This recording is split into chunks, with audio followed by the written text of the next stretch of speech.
On to West Asia now. 2 blasts rocked Jerusalem today. Tensions are high once again. Have a look.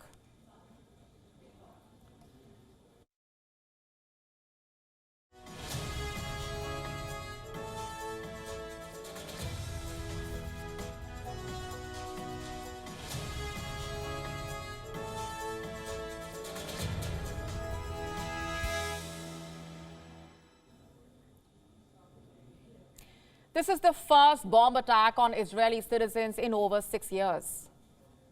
Already, we have seen several deadly attacks this year. They involved guns and knives, but the use of explosives is a significant escalation. Both the bombs went off at bus stops in the morning. The first blast happened right at the entrance of Jerusalem. The next bomb went off within half an hour at the city's remote junction.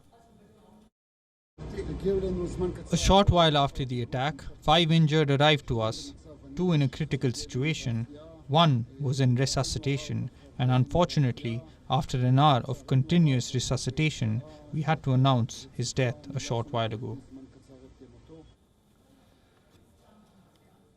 A 16-year-old has died. At least 14 others are injured. The local police have shared the initial findings. They call the bombings a coordinated attack. The bombs were hidden in bags and the bombs had nails to maximize the impact. Who was behind this attack? We don't know for sure. Some officials in Israel are blaming Palestinian militants. Israel's Minister of Public Security has vowed to hunt down the culprits. I really hope that we will catch the terrorist or the terrorists and root out this organization, because assuming there is a connection between the events, it is clear that it is something more complex.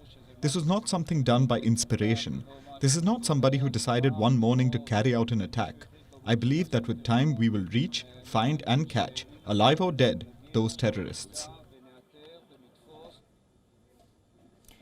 Now, this has been a difficult year for Israel. Between March and May, it has witnessed as many as 5 attacks. 19 Israelis and foreigners have been killed. Israel's leadership was forced to respond. The Israeli army decided to intensify the raids in the West Bank. That campaign led to the deaths of more than 100 Palestinians. The Palestinians stake claim on the West Bank, but Israel has occupied it. The UN still calls this territory as occupied. Just today, scores of Palestinians marched to the streets of the West Bank. They were carrying the coffin of a 16-year-old boy. He was shot dead by Israeli forces. This is my son. When he heard the occupation forces are raiding the area, his friends took him with them and gave him a gun. He went with them to resist, and now he is near God.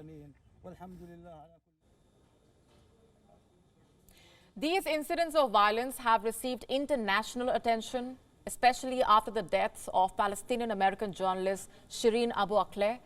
She was shot and killed during a raid in May. There is now a heightened threat of more violence, and that's because more hardliners are about to take power in Israel. Benjamin Netanyahu is trying to cobble up a coalition. His far-right allies are expected to receive senior roles within the government. That means tougher action against any incidents of violence. One of the names that has caught everyone's attention is Itamar Ben-Gvir. He wants to become the minister for the police force. Already, he has shared some ideas.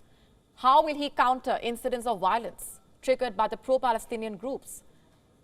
By shooting at them. And I'm not saying this is actually what Ben-Gvir wants to do.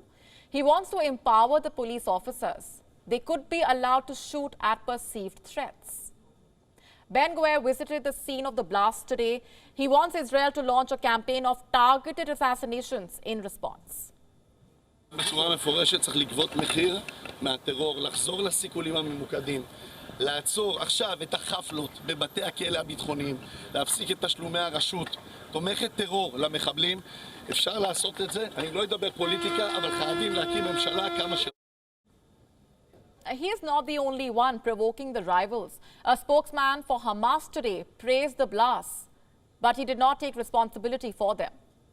The Hamas is a powerful political entity in Palestine. It controls the Gaza Strip, but at its core, the group is a militant movement. They are best known for their armed resistance to Israel. So what is Hamas saying about today's blasts?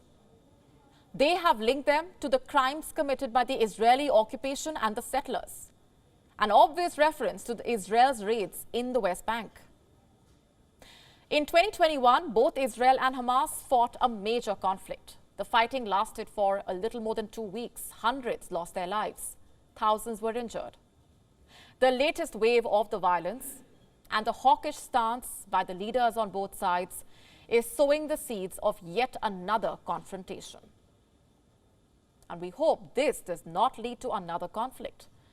But until both sides can dial down the tensions, the risk of a war will always be there.